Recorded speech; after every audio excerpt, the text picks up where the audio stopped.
1919년 마지막 달 24일 미 해군이 중국의 앞바다격인 대만해협에 이지스 구축함과 보급함 2척을 보내서 이른바 대만해협 앞바다를 지나는 항행의 자유라는 도발을 했다라고 중국이 주장을 했습니다. 대만 문제에 대해서 지난 2019년 1월 3일날 시진핑 주석이 외세의 개입을 허용하지 않겠다고 엄포를 놓았습니다만 미국은 시진핑의 말을 마치 무시하는 것처럼 그대로 진행해버렸습니다. 중국 본토를 토마호크 미사일로 타격할 수 있는 이지스 구축함 뒤로 그 보급함을 곧바로 따라 밀어 넣어버렸습니다. 분쟁지역인 대만해협에서 벌어진 일이라 중국 입장에서는 굉장히 불쾌했을 것 같습니다. 그리고 나서 중공은 2020년 1월 16일 감킬러라고 불리우는 중국의 둥평미사일의 실제 영상을 공개했습니다. 인민해방군이 실전에 배치했다라고 얘기한 적은 있지만 이렇게 둥평미사일을 공개한 것은 처음이었습니다. 중국이 자랑하는 둥평미사일 26이었습니다. 둥평 26과 같은 경우 지난해 4월부터 일단 현장에 배치되었다라고 알려져 있습니다. 둥평 26과 같은 경우는 사거리가 3,000에서 5,000km 정도 됩니다. 다시 말해서 괌이 바로 사정권 안에 들어갑니다. 이 영상이 공개가 되었다는 의미는 미국에 대한 사전 경고의 신호라는 것입니다. 실제로 영어권 매체들에서는 이 미사일을 괌 익스프레스라고 합니다. 왜냐하면 괌까지 초고속으로 비행해서 괌을 초토화시킬 수도 있기 때문입니다. 중국은 이 미사일을 가지고 괌의 앤더슨 공군기지라든가 해군기지를 초토화시킬 수도 있지만 미사일의 자체 유도장치가 있기 때문에 미국의 항공모함도 타격할 수 있다고 해서 미군이 간담을 서늘하게 했습니다. 미국에서는 이 영상이 공개된 후 미 CNA는 이런 보도를 했습니다.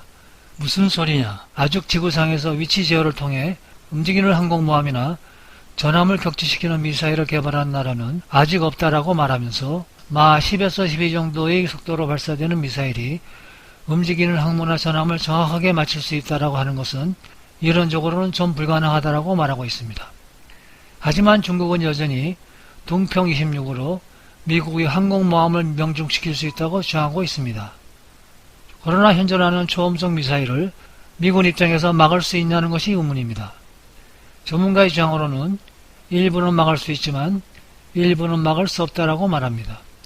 러시아 같은 경우에는 지금 너무나 극초음속 무기들이 기술이 진보해 현재 그리고 앞으로도 막을 수 없을 정도까지 와 있다고 합니다.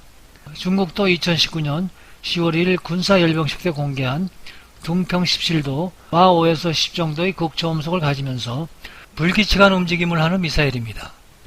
특히 러시아의 아방가르드는 둥평 17이 명암도 못 내밀 정도의 6,000km 이상의 사거리와 마 20의 초금속의 속도와 불규칙한 움직임을 가지고 있어 미군으로서도 속수무책인 상태입니다. 그러나 조건이 맞으면 중국의 둥평 17 미사일은 마지막 분리 전 미군의 SM-3로 막아낼 수 있다고도 합니다. 이런 미사일들의 발사 방법은 두 가지가 있습니다. 하나는 러시아 아방가르드나 둥평 미사일처럼 1단계 로켓을 이용해서 고도 60km의 상공으로 올라간 다음 활공을 하면서 극초음속의 마 5에서 20의 속도로 상하좌우로 방향을 바꾸면서 목표로 떨어지는 방법과 KH-47M2 킨잘과 같은 미사일은 미구 31의 제트 전투기와 같은 비행체에 탑재되어 고공에서 미사일 형식으로 발사하는 두 가지 방법으로 나뉘고 있습니다. 이 미사일에 사용되고 있는 엔진은 스크램제트 엔진으로 이 성능에 따라 사거리와 속도가 결정됩니다. 현재 우리나라의 국방부가 개발하고 있다는 스크램제트 엔진은 러시아의 방식을 따르고 있는 것으로 알려져 있습니다. 또한 현재 한국은 이 스크램제트 엔진의 여러 개의 특허를 획득했다고 자신감을 보이고 있습니다. 그리고 미국은 이 스크램제트 엔진의 미사일을 개발하면서 방어하는 방법도 같이 개발하고 있다고 했습니다. 하지만 이 기술의 핵심은 대기 속에서 고속으로 움직이기 때문에 고열에 견딜 수 있는 기술과 자세를 제어할 수 있는 고도 기술이 핵심입니다. 이런 기술을 완성한 나라는 러시아가 유일하고 미국은 현재 개발에 성공해 실전에 배치할 준비를 하고 있다고 합니다. 인도가 러시아의 기술 지원으로 개발하는 중이며 독일, 영국도 참여하고 있으며 프랑스와 일본도 이 방면으로 뛰어들어 경쟁을 다투고 있습니다. 그리고 중국이 둥평 17을 미리 실전에 배치했다고 했는데 최근에 그 자료를 분석해 본 결과 완전히 거짓이라고 판명이 난 겁니다.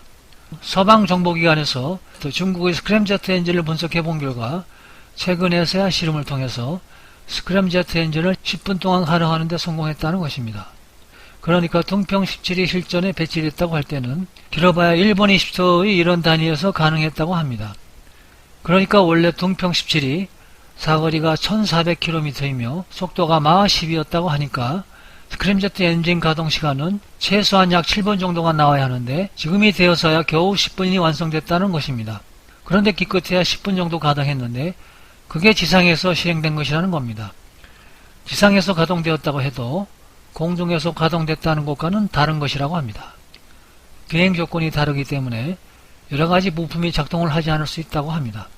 그러니까 극초음속 둥평 미사일이 제대로 작동하지 않는다라는 그런 결론을 낸 것입니다.